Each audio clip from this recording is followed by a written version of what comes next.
Price Lord. ஆண்டவராக இயேசு கிறிஸ்து நாமத்திலே வாழ்த்துகிறேன்.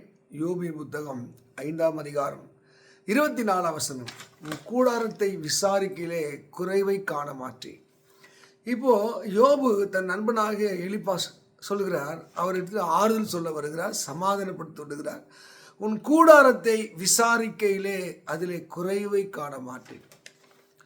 அவர் சொல்லும் போது யோபுடைய நிலைமை எல்லாவற்றையும் இழந்திருக்கிறான்.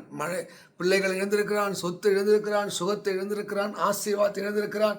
உன் கூடாரத்தை விசாரிக்கையிலே குறைவை காண மாட்டேன். அருமையானவர்களே, எத்தனையோ குடும்பங்களில், கூடாரங்களிலே, வீடுகளில் குறைவை நம்ம பார்க்குறோம். குறைவு, பொருளாதார குறைவு, சமாதான குறைவு, சுகம் குறைவு. இதுதான் சங்கீதம் 122:7 சொல்லுது. உன் அலங்கத்துக்குள்ளே சுகமும் உன் அரண்மனைக்குள்ளே அங்கே சமாதானம் இருப்பார். அப்போ அந்த வீட்டுக்குள்ளே எப்போ ஒரு சுகம் வரும், எப்போ ஒரு சமாதானம் வரும், எப்போ ஒரு ஆசீர்வாதம் உண்டாகும்.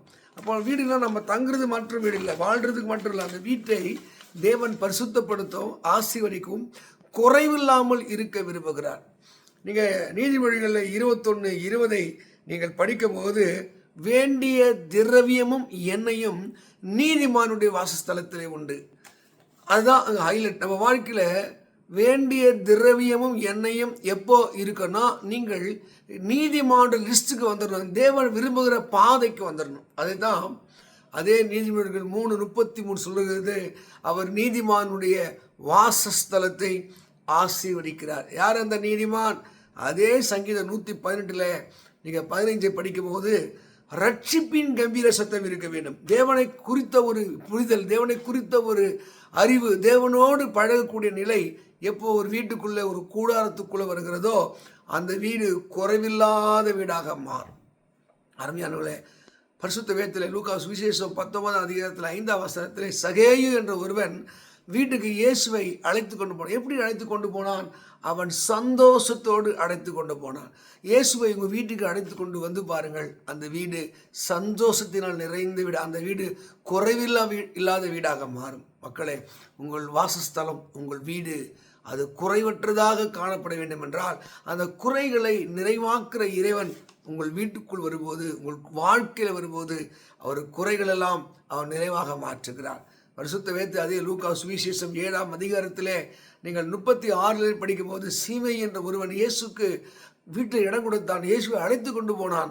ஆனால் இயேசுக்கு கொடுக்க வேண்டிய கனமும் மதிப்பும் மரியாதை தராதபடினாலே அந்த வீடு ஆசீர்வாதத்துக்கு பதிலாக அது வேறு நிலைக்கு கொண்டு போகப்பட்டது. உங்கள் வீடு ஆசீர்வாதத்தின் வீடாக இருக்க வேண்டும் என்றால், உங்கள் வீடு கனப்படுத்த வீடாக மாற வேண்டும் என்றால், 1 கொரிந்தியர் 3:15 படி அது சபையாக தூணாக இருக்க வேண்டும் என்றால், அந்த வீட்டுக்கு இயேசுக்கு முதலிடம் கொடுக்க வேண்டும்.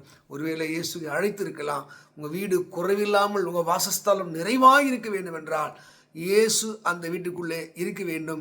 அந்த நீதிபராக தேவன் உங்களோடு வாழ்வார் என்றால், குறைவற்ற வீடாக, ஆசீர்வாதம் நிறைந்த வீடாக, நன்மை நிறைந்த வீடாக உங்கள் வீட்டை மாற்றுவதற்கு தேவன் வல்லவராக இருக்கிறார். யோபுடைய நண்பர்கள் யோபுவிடத்திலே குறை காணப்பட்ட போது அவர் ஆறுதலாய் சொல்லுகிறார்கள், அவர் உன்னை விசாரிக்கும் போது உங்கள் வாசஸ்தலம் குறைவற்றதாக இருப்பதாக. தேவங்களை விசாரிக்கும் போது உங்கள் கண்ணீர் மாறும், வேதனை மாறும், தூக்கம் மாறும், உங்கள் குடும்பமும் வீடும் அது குறைவற்றதாக இருக்கும். கர்த்தர் இந்த வேத வாக்கியத்தின்படி உங்களை ஆசீர்வதிப்பாராக. ஆமென். God bless you.